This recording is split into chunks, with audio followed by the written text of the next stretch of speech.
왜냐면 대화를 하면 사랑이 싹 트기 때문에 대화를 하면 안 돼요.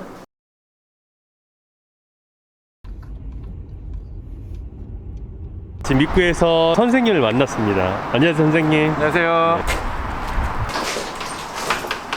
오늘이 토요일인데 수업이 있나 보네요. 학교 시간표랑 여기가 좀 비슷해요. 시간표가 반마다 좀 다른데요. 지금 현재 수업이 남은 반이 조금 있고 특강 있고. 여기 다니는 학생들은 그러면은 어떤 친구들이 다니는 건가요? 거의 다 재수생, N수생이에요. 수능을 다시 한번 보려고 이제 준비하는 학생들이죠. 간단하게 자기소개 부탁드릴게요. 저는 재수종합반에서 영어 가르치고 있는 이경보라고 합니다. 경력은 반갑습니다. 얼마나 되셨어요? 횟수는 한 20년 됐어요. 군대 제대하자마자 시작을 해서요. 지금은 어디 가고 있나요, 선생님? 지금 식당 가고 있습니다. 식당? 네, 한번 소개시켜 주세요. 네. 여기 학생들이 대략 한 800명 가까이 되고요. 그 800명의 식사를 준비해 주시는 분들 계시고, 그럼 이 학생들은 집에 안 가나요? 집에 안 가요. 한 달에 한 번 가요. 한 달에 한 번? 한 달에 한 번 3박 4일. 그럼 수능 전까지는 계속 이 학원에 있는 거예요? 계속. 아예 그냥 여기서 시험 보는 학생들도 있어요. 그러니까 여기 주소를 등록을 해놓고 요 근처에 이제 언니 학교 가서 시험까지 보는 거죠. 아, 여기가 열려있으면 좋았을 뻔했는데 여기가 퇴근하셔서 문이 닫혀 있는데 여기랑 세탁실이에요. 세탁기 몇 대인지 세봤는데 네. 한 100대 되더라고요. 세탁은 누가 해주나요? 직접 세탁을 하나요? 해주시는 분들이 계세요. 학생들이 숙소에서 자기 세탁할 거를 앞에다 꺼내 놓으면 그걸 이제 주기적으로 가져가시고 세탁해 주시고 다시 올려주시고. 오, 되게 좋은 시스템이에요. 약간 호텔 느낌? 여기가 식당인가 보네요. 네, 여기 이제 식당 입구고요. 들어가자 보면은 여기는 학생들이 뭘 잘 먹었다, 방명록 같이. 뭔가 해달라, 네, 그런 것들이 있어요. 안에 한번 살짝 봐도 되나요? 네. 되게 깔끔합니다. 선생님들도 여기서 식사하세요? 네, 저희도 먹습니다. 여기가 이제 저녁 식단인 것 같네요. 오늘 먹을 걸 이렇게 DP처럼 해놓나 보네. 5시 반부터 드실 수 있고 학생들은 6시 10분부터인데 좀 이따 괜찮으시면 식사하시죠. 맛은 어떤가요? 좀 괜찮다고들 많이 소문이 나 있어요. 이게 밥이 너무 중요해서. 여기가 학생들이 식사하는 공간이고, 영어 선생님을 시작하게 된 계기가 있을까요, 선생님? 군대에 있을 때 좀 생각을 했어요. 할 수 있는 게 뭐가 있지? 그때쯤 이제 그런 고민들 많이 하잖아요. 근데 운이 좋게도 소개를 받아서 말년휴가를 2월 28일에 나왔는데 학원에서 자리가 있다는 거예요. 저는 당연히 이제 영문과니까 영어 수업인 줄 알고 갔는데 수학 강사 자리가 비어 있다는 거예요. 중학교 1학년인데. 네. 근데 중학교 1학년 수학은 할 수 있을 것 같잖아요. 근데 하다 보니까 좀 한계가 오더라고요.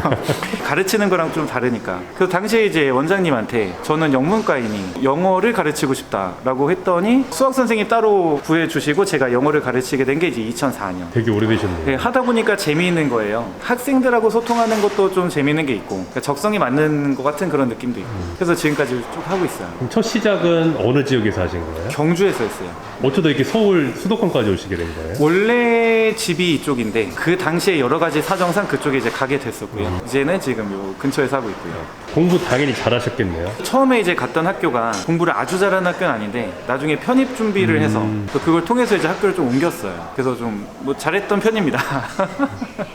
선생님 학교는 어디 나오셨어요? 저는 고려대 영문과 나왔습니다. 아, 엘리트 느낌이 납니다. 아닙니다. 그럼 여기 계시는 선생님은 총 몇 분이세요? 30분이 좀 안 되는 걸로. 그분들도 다 학벌이 되게 높으시겠네요. 좀 높은 편이에요. 재수학원이다 보니까 아무래도 이제 학생들이 학교를 잘 가기 위한 곳이다 보니까 그런 것 같아요. 아무래도 학부모 입장에서도 좋은 학교 나온 선생님을 더 선호할 수밖에 없겠네요. 네네네. 가르치는 실력이랑 학벌이라고 하는 게 꼭 일치하는 건 아니거든요. 근데 어쩔 수 없이 좀 그렇게 되는 거 있더라고요. 저 같은 경우에도 원래는 동국대 경주 캠퍼스라고 거기도 뭐 안 좋은 학교는 아니에요. 아닌데 이제 뭔가 내세우기에는 좀 부족한 그런 느낌에서 이제 편입 준비를 하고 편입을 했었던 거고요. 이 학원 선생님이 되려면은 네. 어떤 자격 조건이 필요한가요? 대학교 2학년까지 수료하면 자격이 돼요.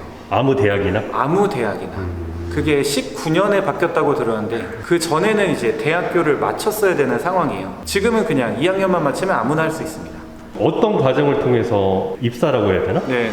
취업을 할 수 있는 건가요? 네네. 본인이 가르칠 수 있는 학년, 학교나 학년 정도를 정해요. 훈장마을을 가장 많이 이용할 건데 거기 훈장마을? 훈장마을. 그게 뭔가요? 그러니까 거기 이제 원장님들이 어느 지역에 어느 학년 가르칠 어떤 선생님이 원한다라고 공고를 올려요. 아, 그래서 훈장마을. 네, 훈장마을. 일반적으로 최소한 한 1년 정도는 해봐야 본인이 더 잘할 수 있는지 아니면 혹시 뭐 적성에 안 맞는지 등이 파악이 되더라고요. 그래서 실력을 1년 동안 어느 정도 키우고 그 다음에 이제 가고 싶은 어떤 분야나 고등학생을 맡겠다 혹은 뭐 수능 영어를 가르치겠다라는 식으로 좀 더 이렇게 가는 경우들이 있어요. 수능 결전의 날, 디데이 201일 남았습니다. 여기는 뭐 하는 공간인가요? 선생님? 여기는 교무실. 다른 학원하고 다르게 수업하시는 선생님 계시고 학생들 생활 관리하는 선생님 계시고요. 생활 관리하는 선생님 교무실이에요. 벌점 제도가 있는데 한 달, 길게 이제 10달 이렇게 있다 보니까 다른 학생들한테 피해가 주는 행위가 있기도 해요. 그래서 이제 벌점 제도가 있는데 벌점이 쌓이면 제재가 들어가든지 경고가 들어가든지 잠깐 정학이 돼서 수업에 못 들어가고 며칠 동안은 혼자서 공부한다든지 그런 사례들이 있습니다. 여기 징계 공고란이 있는데 공고 퇴원이면 여기서 나간다는 거죠. 네, 요거는 이제 유학생은 나간 거예요. 아, 나간 거고. 네네. 이성간 예절 위반은 여기서 연애를 했다는 거죠? 아, 연애까지는 아니고 연애면 그냥 바로 나가는 건데 네. 연애까지가 아니라 대화를 한 거예요. 아, 대화가 안 돼요? 대화를 하면 안 돼요. 왜냐면 대화를 하면 사랑이 싹 트기 때문에 대화를 하면 안 돼요. 네. 남녀 비율이 어떻게 돼요? 이과 전문학원이어서 아, 네. 남학생 비율이 조금 더 많습니다. 한 아마 500명? 그 정도 될 거예요. 그러면은 한 6대 4 정도? 6대 4 정도. 네. 이성에 관심이 있을 수도 있잖아요. 관심이 많죠. 대화하면 무조건 나가는 거예요? 아, 대화까지는 그냥 벌점 이렇게 들어가는 거고요. 뭐 연애를 한 게 발견이 됐다라든지 네. 그러면 이제 퇴원이고요. 아, 그래요? 네. 실제로 그렇게 연애에서 걸려서 나간 친구들이 있어요? 아마 있을 거예요. 정확하게 저희한테까지는 전부 다 완벽하게 밝혀지는 건 아니어서 잘 모르겠는데 아마 있을 거고. 그럼 핸드폰 사용도 당연히 제재가 들어가나요? 안 되죠. 네, 다 맡겼어요 지금. 여기 있네. 휴대금지 물품 휴대 및 사용 스마트폰. 숨겨놨다가 걸린 거네 이거. 평일 기준으로 친구들이 수업을 몇 개 정도 하는 거예요? 정확히는 모르는데 왜냐면 선택 수업이 많아가지고 한 5개에서 6개 정도인 것 같고요. 5시간에서 8시간 정도? 네.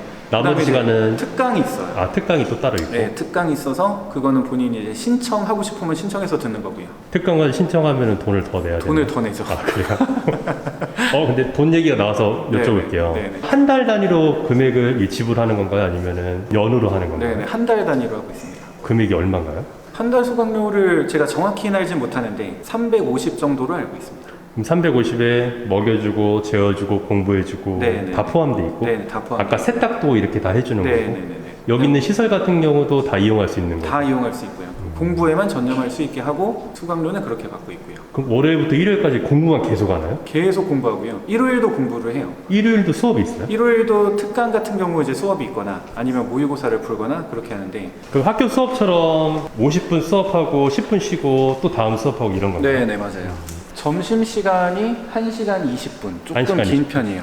반들이 이제 와서 로테이션 돌아야 되니까 첫 수업은 몇 시에 시작하는 거예요? 8시 10분이에요. 되게 빡빡하네요. 네, 그 선생님들이 이제 멀리 사시는 분들은 출퇴근 힘들어 하시죠. 여기서 학원에서 숙소를 제공을 해줘요. 학원 내에서도 선생님 공간이 있고 학원 바깥에도 이제 원룸처럼 이제 숙소가 좀 있고요. 언제 그럼 입학 들어오는 거예요? 1월 초에. 1월 초에? 네. 그럼 1월부터 수능 보기 전까지 한 10개월이 조금 넘네요? 1월 초에 한 절반 정도 저희가 800명이라고 보면 절반 정도는 1월 초부터 시작을 하고요. 그 다음에 그게 이제 확정되는 게 그래서 2월 중순에 이제 정식 개강을 하는 거고. 보통 10개월은 여기 있는 거네요. 네네네. 한 달에 만약 350예로 잡으면은 네. 3,500이 들어가는 거예요. 네네네.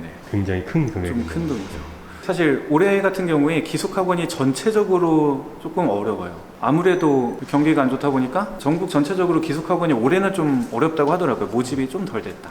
여기 아무래도 학생들이 많다 보니까 양호실도 따로 있다고 합니다. 네네. 양호실도 남녀 구분을 해놓네요. 네네. 학원 강사를 하고 싶은데 나이 제한 같은 것도 있나요, 선생님? 나이 제한은 따로 없어요. 피트니스 룸도 있습니다. 운동하는 친구들이 하나도 없네요.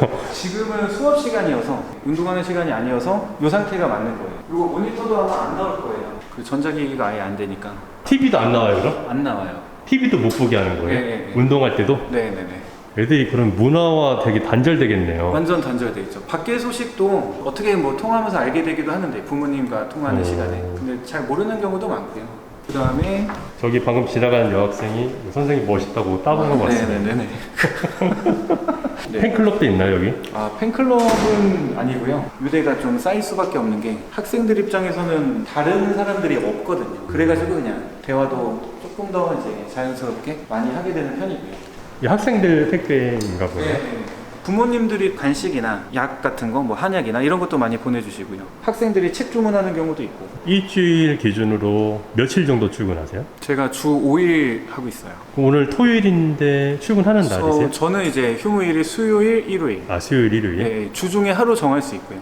일요일은 쉬고. 8시 10분부터 수업이 시작하면은 한 6시에는 일어나셔야겠네요. 아, 맞아요. 그러고 나서 몇 시에 끝나시는 거예요? 끝나는 시간이 시간표가 매번 달라요. 그러니까 매일 달라요. 일주일 시간표가 나와 있는데 어떨 때는 뭐 빨리 끝나면 6교시, 늦게 끝나면 이제 밤에 당직 서면 이제 9시에 끝나는 경우도 있고. 일의 강도는 어떠세요? 하기 나름인데 여기는 그냥 적당한 편이에요. 이게 이제 학원마다 다르고 또 기숙학원도 기숙학원마다 다를 텐데 학원마다 다르다는 거는 학원 강사가 약간 연예인의 보급형 이런 느낌이 있어요. 하기 나름인 거죠. 그 연예인들이 어느 정도 인기를 얻으면 평생 가는 게 아니니까 몇 년 만에 바짝 해야 되니까 굉장히 힘들게 여러 가지 일을 많이 하잖아요. 강사들도 그런 경우가 굉장히 많습니다. 한 번 수업하시면 보통 몇 명 정도 하시는 거예요? 한 반에 40명 정도 있어요. 40명 정도? 네네. 40명? 네네. 여기는 대강당입니다. 평상시에 체육시설로 쓰이고 어떨 때는 여기에서 전 학원생 전체 모여서 뭔가 해야 할 때나 그럴 때 이제 다 같이 모여서 뭘 하기도 하고요. 저는 인터뷰하면서 기숙학원이 있다는 건 처음 알았거든요. 네네네. 메가스터디 이 학원은 전국 뭐 이 안에 들어가나요? 어떤 걸로 판단할지에 따라 다르긴 한데 학생들이 이제 알아보죠. 일단 먼저 알아보는 학원 중에 하나. 학원 강사들의 급여를 좀 알고 싶은데 네네. 어떻게 나눠지나요? 어느 정도는 정해져 있고 학원마다 많이 다르긴 해요. 제가 듣기로는 초등부 같은 경우는 250, 월 250, 중등부는 300, 고등부는 350 플러스 알파. 이게 뭐 서울이냐 혹은 서울 중에서도 강남권이냐에 따라서 많이 달라지긴 하고요. 재종반 같은 경우는 역시 또 형태에 따라 다르긴 한데 월 한 7, 800은 될 거예요. 일반적으로. 특강을 하면 더 보강으로 하는 수업이기 때문에 그 특강에 대해서는 학생이 많이 모일수록 급여가 더 올라가는 시스템이고요. 여기도 똑같아요? 여기도 똑같고요. 그러니까 특강이라는 게 학생들이 원하면 하는 거예요? 아니면 내가 특강을 한 다음에 학생들이 모이는 거예요? 강사들이 시간이 좀 된다, 그리고 학생들이 이게 필요하다 싶으면 특강을 10개라고 공지를 해요. 공지를 하면 이제 학생들이 그 쭉 라인을 보고 네. 아, 이 선생님 좋다 혹은 이 수업 필요하다, 그러면 이제 특강을 듣는 거고요. 선생님 같은 경우는 어떤가요? 특강? 저는 특강은 하지 않고 있습니다. 네. 여러 가지 좀 하는 것도 있고 네네. 수업 시간에 집중하고 있어요. 학원 강사의 장점이 뭘까요? 많은데요. 일단은 시간을 활용하기가 좀 좋아요. 자기가 근무하고 싶은 시간대에 맞춰서 이제 근무를 할 수 있는 상황들이 많기 때문에, 그 다음에 이제 노력을 하는 만큼 보상이 분명히 있는 것도 굉장히 메리트예요. 자기가 열심히 하면 할수록 인정을 받고, 인정을 받을수록 뭔가 급여가 높아진다든지, 아이들하고 소통하는 것도 굉장히 장점이라고 생각을 하는데 평상시에 초중고 학생들하고 얘기할 기회가 많진 않거든요. 그들하고 대화하다 보면 그래도 좀 젊어지는 느낌? 그런 게 있습니다. 단점이라고 한다면 일반적으로는 일이 많은 편이에요. 수업이 이제 하루에 뭐 8개 이렇게 있는 경우도 있거든요. 그럼 8시간 동안 크게 떠들어야 되는 거죠. 근무 시간 대비 약간 체력적으로 힘이 붙일 때가 있다. 이 종소리는 뭔가요? 이 종소리는 이제 쉬는 시간이 끝났습니다. 학생들이 이제 교실로 들어갈 거예요. 그 학원 강사 단점 중에 하나는 오랫동안 하기는 어려운 직업이기는 해요. 왜냐하면 학생들을 대하다 보니까 나이 많으신 선생님들을 볼 때는 일단 먼저 마음을 열어야 되는 게 있죠. 아무래도 자기랑 나이가 좀 비슷한 그런 사람을 더 좋아하긴 하고요. 오랫동안 할 수 있는 직업은 일반적으로는 아니다. 평균 몇 살까지가 딱 정년이라고 봐야 되나요? 대략 40대 후반 정도면 그만두시고 다른 일을 하시거나 아니면 학원을 차리시거나 그렇게 많이 넘어가는 것 같더라고요. 나이가 제일 많으신 선생님은 몇 살까지 계세요? 정확히는 모르는데 56, 55, 6 이렇게 알고 있어요. 지금 여기서 이 메가스터디에서는 4년 차신데 네. 기억에 남는 학생 있나요? 많은데 유독 기억에 남는 학생 2명 있어요. 한 명은 공부를 잘하지 못했었는데 쉬는 시간마다 와서 질문을 하는 거예요. 쉬는 시간 선생님을 어떻게 해서든 활용하려고 하는구나. 나중에 들은 소식이 경희대를 갔다는 거예요. 그럴 정도 실력이 절대로 아니었었거든요. 그래서 그 학생 보면서 얘는 정말 자기 운명을 개척하는 아이다 라는 생각이 드는 게 있었고, 또 하나는 부모님한테 되게 안 좋은 소리를 많이 듣는 거예요. 여기서 이제 외출 나가면 보통 학생들 집에 가잖아요. 그 학생은 외출도 안 갔어요. 집에 가면 또 좀 싫은 소리를 들어야 되니까, 너 이번에 안 되면은 너는 뭐 내 딸도 아니야, 약간 이런 느낌. 많이 힘들어 하더라고요. 그래서 그 학생 꼭 잘 됐으면 좋겠다, 그런 생각이 들고요. 일 시작하고 나서 후회해 본 적 없으세요? 후회해 본 적은 없고요. 너무 힘들다 정도까지 생각해 본 적은 있고요. 그 너무 힘들다는 학생들이 수업을 잘 안 들을 때, 그게 좀 심하면 저도 감안을 하죠. 근데 심하면 이거 일이 힘들다 이렇게 떠드는데 애들은 공부하기 싫어하던지, 아니면 내 실력이 혹시 부족한가 이런 의심이 들기도 하고, 그럴 때 좀 힘듭니다. 학원 강사를 꿈꾸시는 분들에게 조언 같은 거 해주실 말 있으실까요? 앞으로 하고 싶다는 분들에게는 이게 죄송한 말씀인데 생각을 좀 신중하게 해보셨으면 좋겠어요. 왜냐면 인구가 워낙에 줄어들다 보니까 이쪽이 앞으로 5년, 10년 후에 어떻게 될지 모릅니다. 갑자기 학원들이 대부분 사라진다든지 그런 상황이 벌어질 수도 있기 때문에 일단은 좀 신중하게 생각하시라고 말씀드리고 싶고, 선생님의 미래 계획 있으세요? 열심히 수업하면서 그들한테 도움이 되자, 그게 현재 계획이고요. 그 다음에 이제 제가 쓰고 있는 영어 학습서가 있는데 좀 잘 홍보도 하고 해서 역시 학생들한테 도움이 된다면 그 책들 많이 알려졌으면 좋겠고, 굉장히 나중 얘기인데 대학의 역할이, 그리고 대학의 중요성이 지금보다 낮을 수도 있고, 학생들은 생각을 하는 거죠. 내가 무엇을 했을 때 더 가치 있는 사람이 될 거냐 라고 했을 때는 지금은 그런 교육이 공교육이든 사교육이든 전혀 없어요. 일종의 전인 교육이고 자아를 찾는 걸 수도 있고, 내가 어떤 사람이냐를 좀 생각하는 건데 그거를 찬찬히 준비하고 있습니다. 한 10년 후를 보고 있어요. 정원이 800명이잖아요. 네네. 몇 퍼센트가 자기가 원하는 대학이랑 과를 가나요? 꽤 높은 편이에요. 퍼센트로 말하기는 조금 어려운데 그냥 이 정도면 만족했다라고 하는 거는 그래도 한 70%는 되지 않을까 싶어요. 저 개인적으로 궁금한 게 또 하나 있는데, 네네네. 수능 나오는 문제 많이 푸시면은 네. 다 맞추시는 거예요? 그게 네. 솔직히 어려워요. 난이도가 고3 수준이 아니라고 보고 있어요. 다 맞히는 거 어려워요. 아, 그래요? 네. 선생님들도 다 맞추기 어렵다는 거예요? 어려워요. 그러니까 일반적인 그런 선생님들은 거의 불가능하다고 보고 있고, 정말 이제 재수학원 선생님들 같은 경우는 그래도 어느 정도 그 극단에 오신 분들인데 네. 그분들도 장담은 못한다. 100점 맞겠지만 장담할 수는 없다. 이제 이런 정도라고 보시면 될 것 같아요. 자, 이제 마지막으로 못하신 말, 하고 싶으신 말씀 있으실까요? 이거를 보고 있는 학생들 계시면, 수능 준비하는 학생들 굉장히 어려운 시간을 보내고 있을 거라고 생각이 들어요. 제가 뭔가 도움이 될 만한 그런 얘기는 할 수 없겠지만 그래도 잘 버티시고, 이 수능 성공이 어떤 인생의 성공이나 여러분이 가치가 생겼다라는 건 아닐 수 있고, 수능에서 실패했다고 해서 여러분의 인생이 망친 것도 아니고 여러분이 가치가 떨어지는 것도 아니라고 생각을 하거든요. 힘내고 그래도 이 시기 잘 겪으셨으면 좋겠습니다. 인터뷰 해주셔서 감사합니다, 선생님. 감사합니다. 네.